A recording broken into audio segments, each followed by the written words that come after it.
Itu pemerintah yang tahu peta kemiskinannya sos itu sampai dengan akhir masa tugas presiden sampai dengan bulan Desember. Kenapa mesti dikaitkan dengan cawe-cawe dan pilkada dan semacamnya? Segeralah move on untuk kepentingan bangsa dan negara.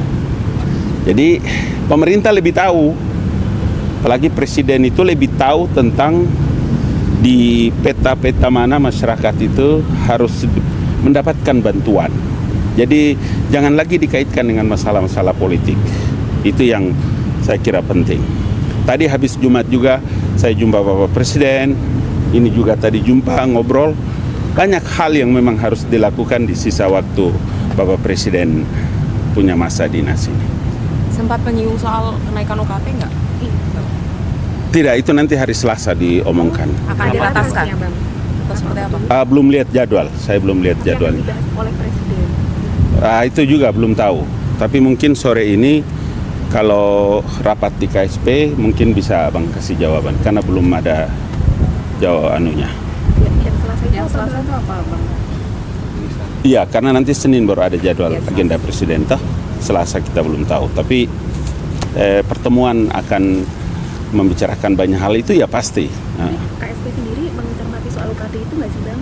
Tergantung nanti kalau PDIP punya kewenangan, karena itu internal organisasi partai ya, jadi pasti kami tidak ikut menjelaskan dan memberikan PDIP bilangnya Pak Presiden menyembuhkan diri gitu.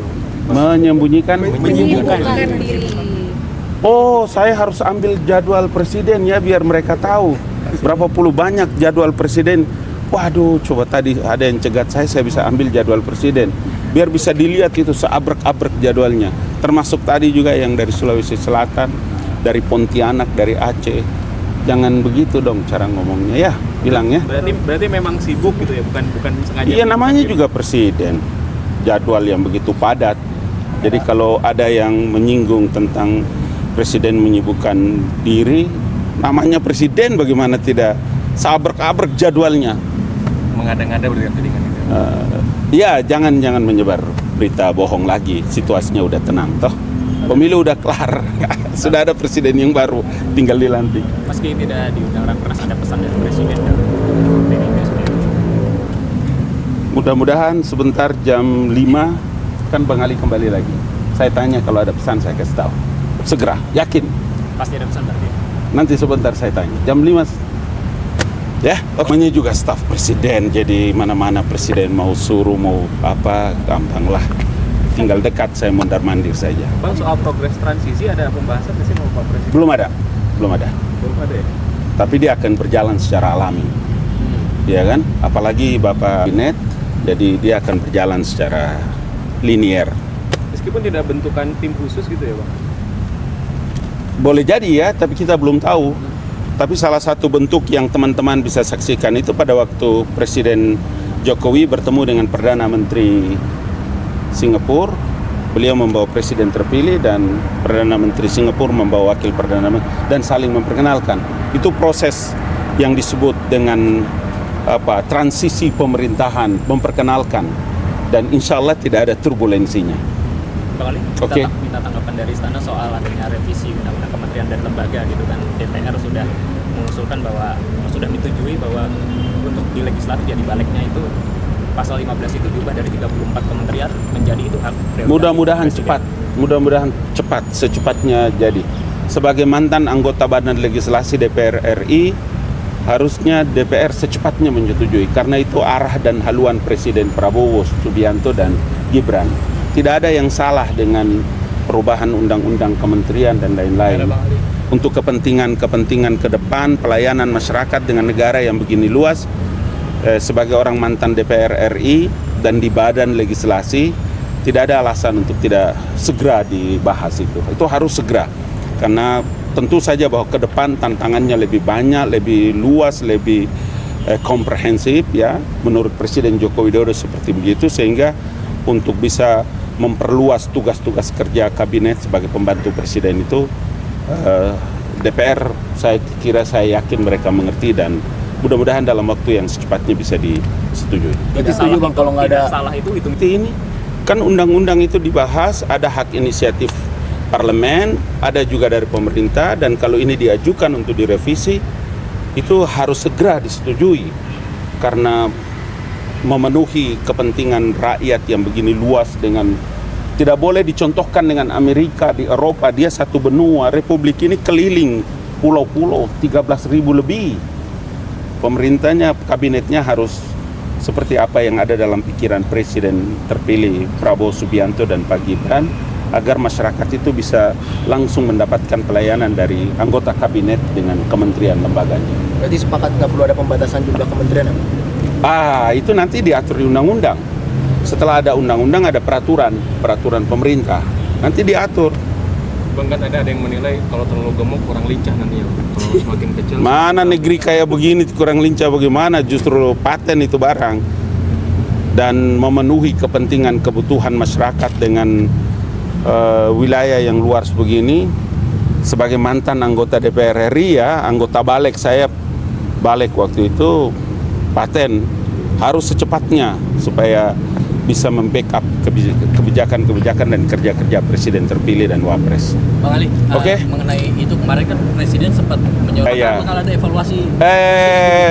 Saya dengar pekan ini karena banyaknya masalah dan banyaknya pengaduan terkait dengan bea cukai, kemudian yang ada di bandara internasional dengan hal-hal yang disampaikan oleh masyarakat. Kami di KSP juga Pak Jenderal Muldoko selaku KSP sudah menerima juga banyak perkara itu dan beliau menyampaikan juga kepada Presiden. Saya dengar dalam pekan ini dan insya Allah kami dari KSP juga akan ikut. Mudah-mudahan dipanggil jajaran bea cukai ke. Dia rapat evaluasi kan, rapat koordinasi, kemudian berdasarkan semua aduan yang disampaikan oleh masyarakat. Berarti bakal dirapatin di sana? Saya kira itu hanya di kementerian, tapi pasti Presiden akan tahu itu. Ini kan cuma sampai 3 hari Jumat nih, berarti pekan depan ya? Iya, Rabu kalau nggak keliru. Bang, beberapa pakar kan minta revisi Undang-Undang MK supaya dihentikan dan mereka mengirim surat terbuka ke Presiden gitu Bang. Nah, tanggapannya dari Istana sendiri seperti apa Bang terkait surat terbuka? Enggak, kalau mereka mau bicara dengan DPR. Bicara DPR, Presiden itu kan dari awal sudah disampaikan bahwa apapun perintah undang-undang dan apapun keputusan itu terkait dengan masalah kepentingan bangsa dan negara, pasti Presiden ikut. Kalau mereka mau bicara dengan DPR deh, jangan ke pemerintah lagi. Tapi terakhir kan Pak Mahfud pesan untuk UMK itu ke Pak Presiden nggak perlu direvisi karena bakal merugikan hakim konstitusi gitu Bang. Iya, tapi ini kan masalahnya mereka bicara dan berteriak seolah-olah presiden yang punya mau, presiden yang menghendaki ini. Padahal dari mana ceritanya ada undang-undang itu bisa presiden punya kewenangan untuk bisa merubah dengan sendirinya?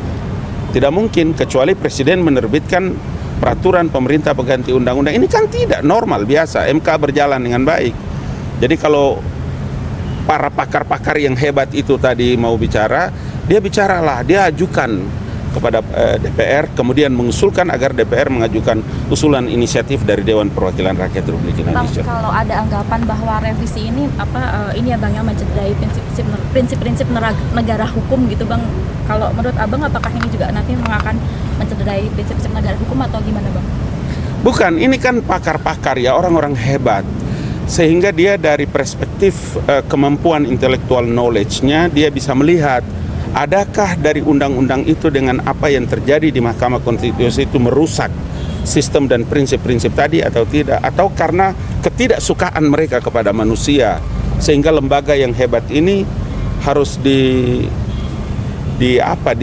diturunkan dia punya grade-nya. Itu yang tadi Abang bilang, mainkan ke parlemen supaya jangan sampai semua arahnya kepada Presiden Joko Widodo. Presiden pasti ikut saja apa keputusan undang-undang bagaimana, karena paling taat sepanjang saya hampir 8,5 tahun di sini ini kami membahas mengenai satu undang-undang atau peraturan, pasti Presiden selalu bilang, tengok undang-undangnya, lihat peraturannya. Nggak ada. Itu makanya kenapa kita juga selalu harus melakukan diseminasi terhadap informasi-informasi miring.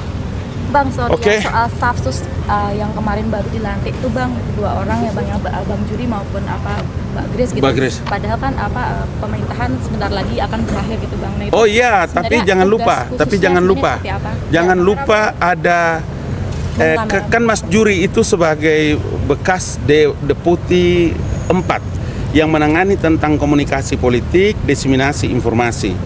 Karena itulah tugas-tugas khusus yang harus dilakukan oleh teman-teman staf khusus itu, satu diantaranya seperti yang tadi, komunikasi politik bagi pemerintah dan presiden itu penting sampai dengan akhir masa tugasnya.